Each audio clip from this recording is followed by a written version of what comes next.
Con questa a novembre ho festeggiato 30 anni di attività, quindi ho cominciato nell'81. 13 anni fa ho costruito il mio primo clavicembalo. Il primo strumento ora ne ho fatti 94. Questo è il numero 94.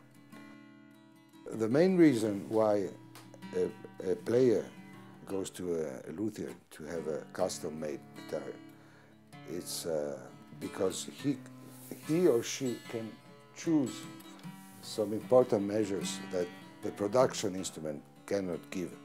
It's important that if the customer comes with clear ideas in his mind of what he needs, the customer knows that his instrument is unique. I clavicembali ce n'è tanti tipi, ce n'è piccoli e grandi. Quelli piccoli ci può volere anche 3 settimane per uno strumento veramente piccolo, come una spinetta. Da lì poi si va a 3 mesi per i clavicembali più grossi a 2 tastiere. È uno strumento che mi è sempre piaciuto. È particolarmente rispettoso proprio della costruzione architettonica della musica. A millimeter on a guitar is like a kilometer because the player can really feel the difference of more or less of a millimeter. Il clavicembalista cerca uno strumento rigorosamente artigianale. Il clavicembalo è uno strumento che nasce imperfetto. Questa imperfezione lo rende anche peculiare e la possiamo usare per rendere meglio una certa interpretazione.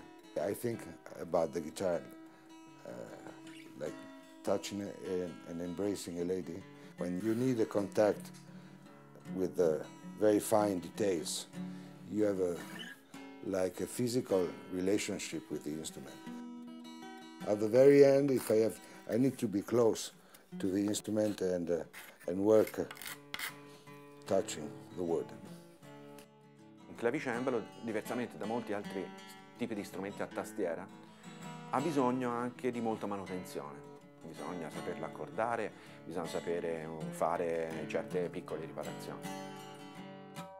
C'è una necessità di una abilità in più rispetto a un'opera d'arte che ha una funzione visiva.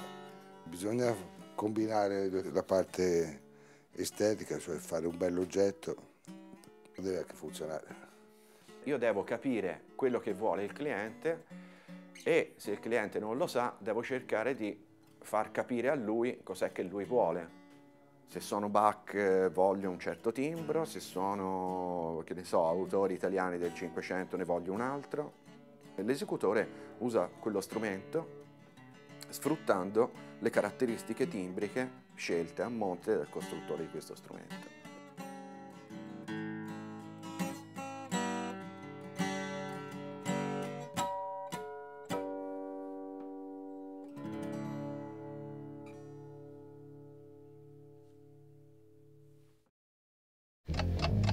From Soldiers Radio and Television, this is the Army Now. Whether it's a display of artwork from elementary and middle school children, the more serious artwork of a local teen, or the work of an accomplished artist, there's always something to see at Heidelberg's Arts and Cultural Center. With classes in many different kinds and styles of art for everyone from adults and teens all the way down to toddlers. What's your favorite part? Painting. There are resiliency programs coming up, in the Army, which will address emotional trauma. It will address PTSD. For me to be passionate about that, to be able to bring the warrior transition units, for example, to be working with us, I think it's the future of arts and crafts in the Army, and I hope that it's the future of arts and crafts to stay, because it's a pivotal force. What's your favorite part? Painting. That's the Army Now from Soldiers Radio and Television. Hi, it's the Tech Diva. In the next few minutes, I'm going to talk about key performance indicators in your business that you use to measure the progress you're making with your online marketing.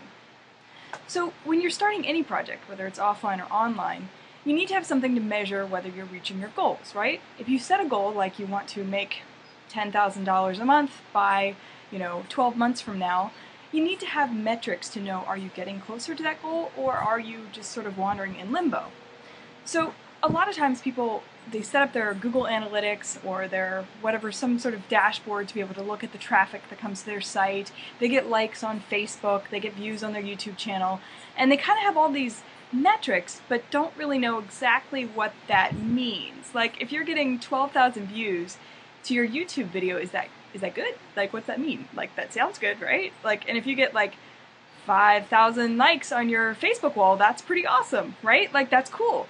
But at the same time, does that translate to what your goal really is? Like, is that actually getting you closer to your goal, or is that just sort of like a pseudo metric that doesn't actually tell you really anything about your business? So there's kind of three phases that I like to think about when I'm looking at key performance indicators in a business. And the first one is when you're first getting started, right? You have nothing, you're starting from scratch. The first one is just getting visits to your website, right? Just getting clicks on your ad or whatever. However you're driving traffic to your website, the first is just visitors to your website. And you want that metric to go up. Obviously, you want it to go from 0 upwards. So your first probably month or two is just establishing that. It may even be longer than that, but it's just establishing getting traffic to your website. A really quick way to do that is with ads, Facebook ads or Google ads, but that's another topic. Anyway, point being that in the first month or two, your first key performance indicator is just traffic to your website, right? Or your landing page or whatever it is you happen to be using.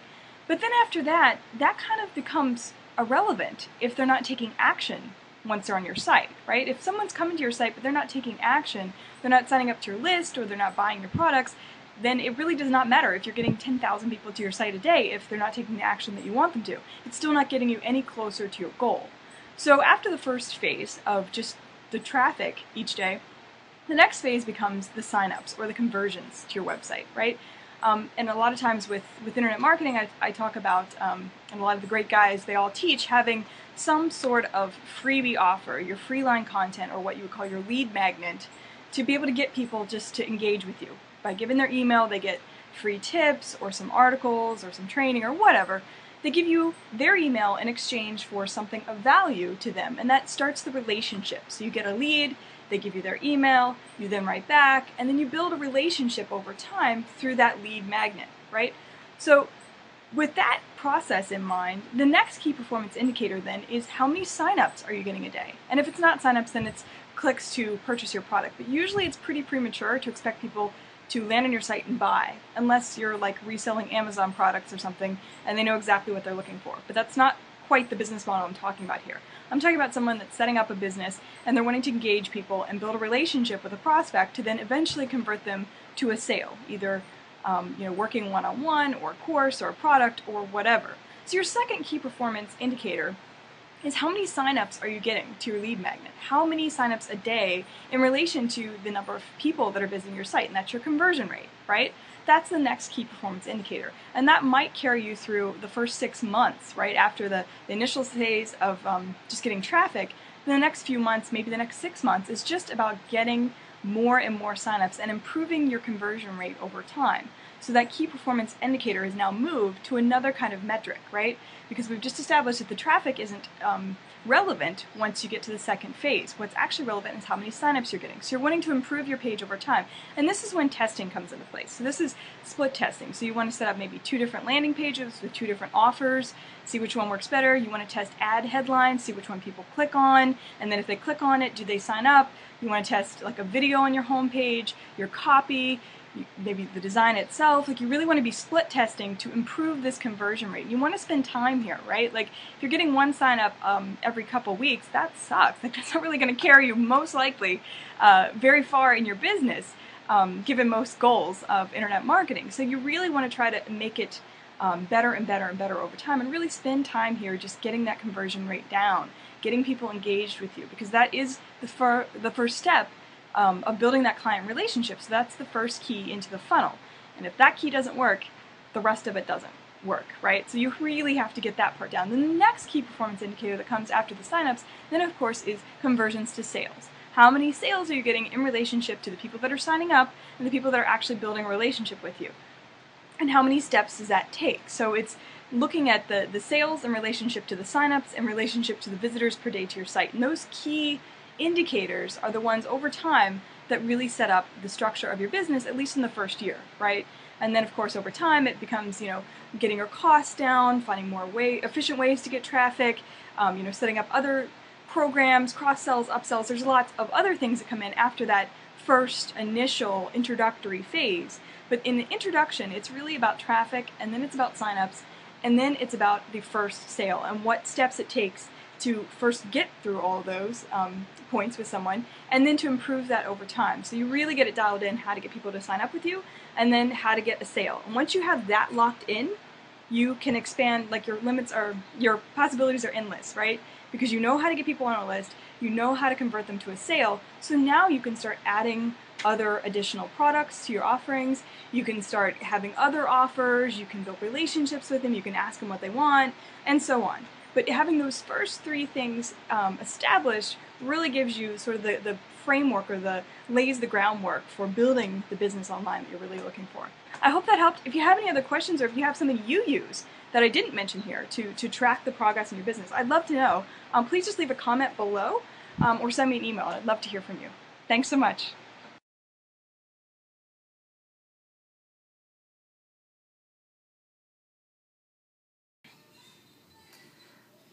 I want to tell you about a project called Liberated Literature. Now, the backstory is I have a huge personal library, and I'm moving and downsizing, and it seems sad to put a lot of these books in storage when other people could be enjoying them. And I kind of want to start a conversation with these important books and get the tactility of a book in people's hands and so on.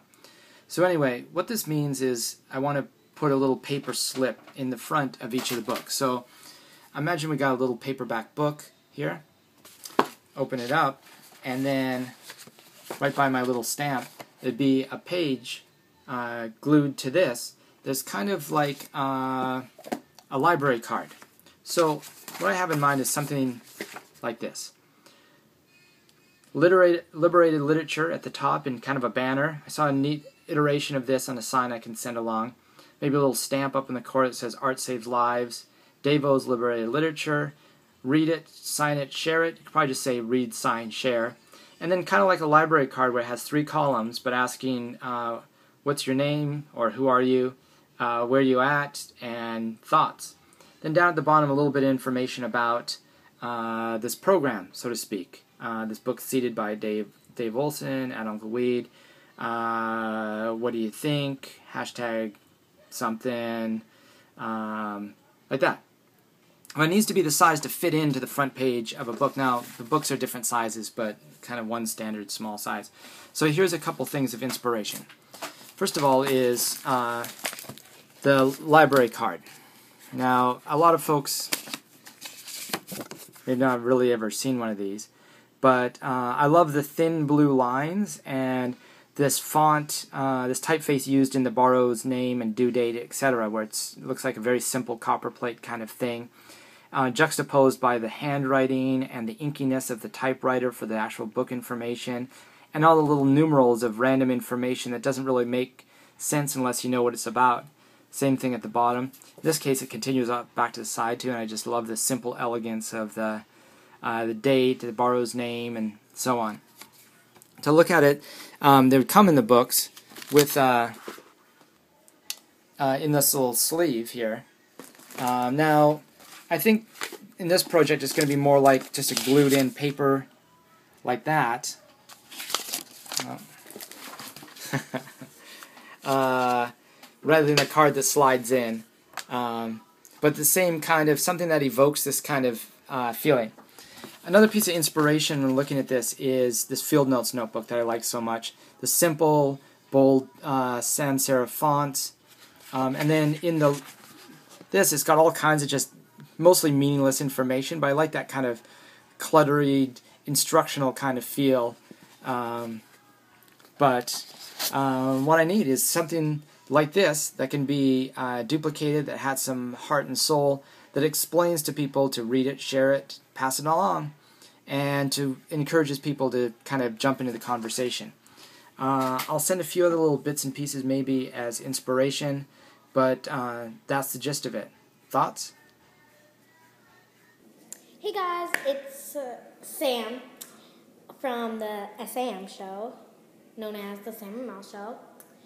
And I started doing an arts and crafts, and I was like, hey, you know what? I should make a YouTube video on how to do this arts and crafts thing. So, here it is. Okay, so the craft we are making is this kind of like wallet, money, put your money in, like a coin box, something like that, something around those lines. So what you will need is a cotton swab little box, like this, a paintbrush. Well, I have 3 paintbrushes because I'm going to use the watercolors too, a little, and then I have these, which I'll probably use 2 for these because 1 for the silver, 1 for the red, and then 1 for the watercolors. So let's get started. Oh, and by the way, this is my favorite hairstyle from the video before, the three hairstyles to do when you're running late to school/work. So this was my favorite one, plus I think my favorites were this one, and then the bun, and then the braid. So now you know that, let's get started. So what you do is you take any color, really, and I'm just gonna open it and just squirt some out. Okay, after you squirt it out, or if it's one of these, just squirt it out first and then take your paintbrush and then go in here. So, let's get started. I can barely see. Oh, definitely over the paintbrush line. Okay, and then now you can paint however you want, but don't add the designs yet. Like, don't start adding designs. Just paint your coats first, and then I'll give you design ideas in the end, so tune in for that. So, I want mine a little, like, bumpy, kind of like that, because, and then it's a little better, like, if anyone knows, like, Vincent van Gogh, his painting, Starry Night, if you go to the museum where his painting was, it was kind of rough. So I'm just making it a little rough, but not too rough. And just like that, so that's how it looks so far.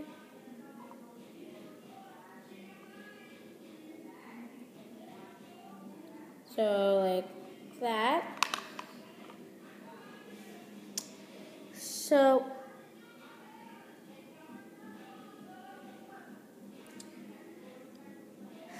just like that. See, it's like a little bumpy. And so, and if there's any excess on the edges, just take it off with your finger, or if it's fine, just leave it. So, do this.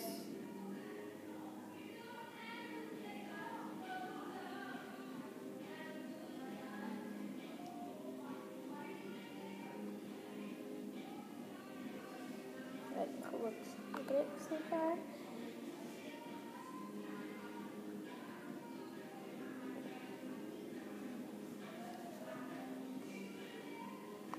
Okay. So, oh, sorry. Okay, it's in it. So, I'll see you when I think I have it how I want.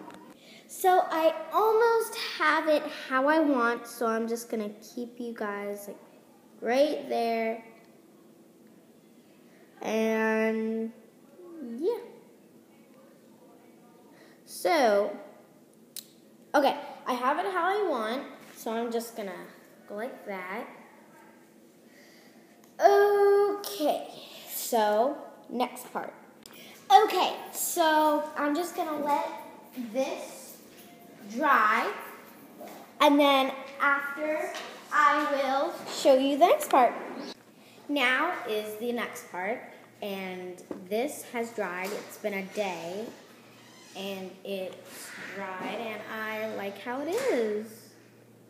So now I'm just gonna put this aside, and now you can paint it however you want. So I have 3 paintbrushes. This is for the silver.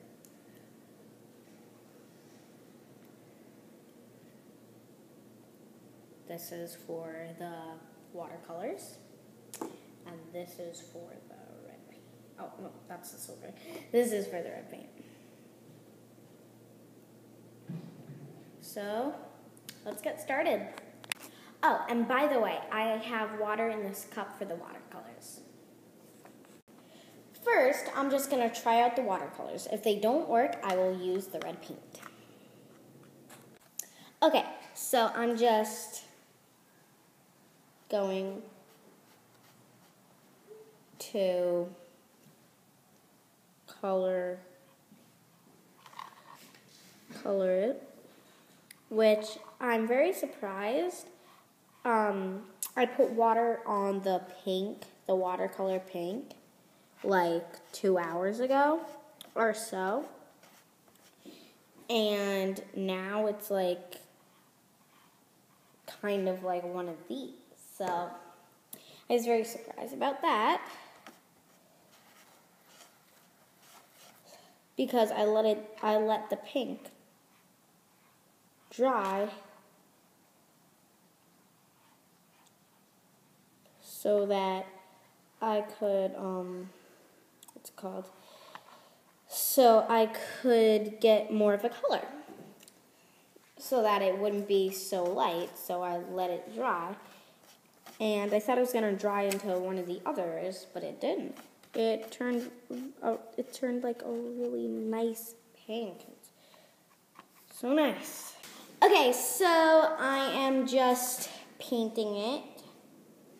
So today, I forgot to say it at the beginning, but today the video is like, so it's kind of like a collab with Mel, but except I'm not with her, so we're both doing our videos for today. So it's gonna be fun, yeah. So I'm making this, and she's making something else. I just gotta wait to see. So I'll show you when I finish the perimeter of it. Okay, so I have this so far. And I think I'm going to take this red paint and add it to the border. And I think it's going to look pretty sick.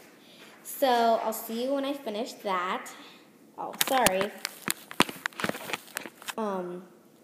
So I'm just going to put this.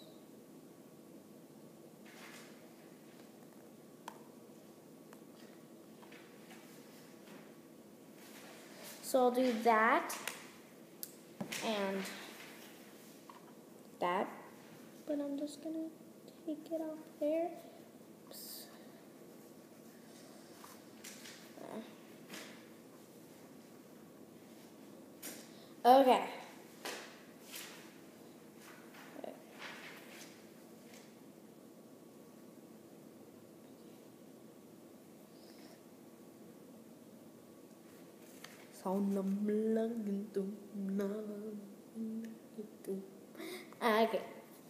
We'll see what happens next. Okay, so I just got it done, and I'm just waiting for the gray to dry because I had to do it over. So it's not the best I could do, but I tried. So it's like that. So now we're going to move on to the next part, which is designing. So for designing, I just put a Mickey and Minnie Mouse there, and when it finishes, I'm just going to put this sticker on it, like so, like that. Then I'm going to show you some designs that you can do.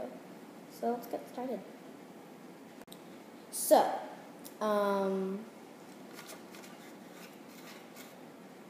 we're going to take the gray and just like right there,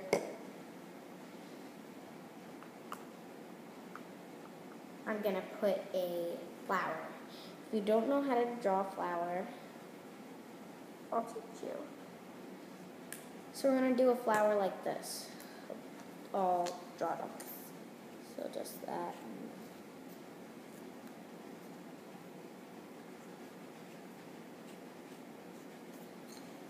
Like, kind of like that.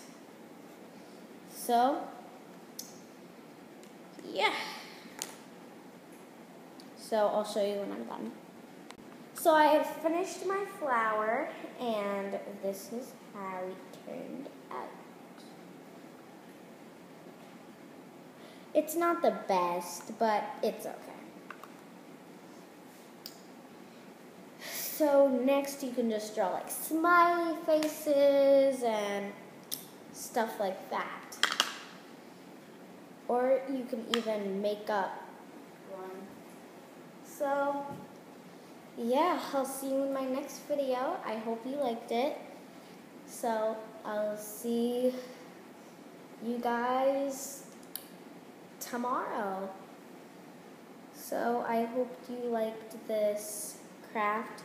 I'm so sorry the video was so long, but I just wanted to show you step by step, by step, by step, by step. So see you tomorrow. Bye!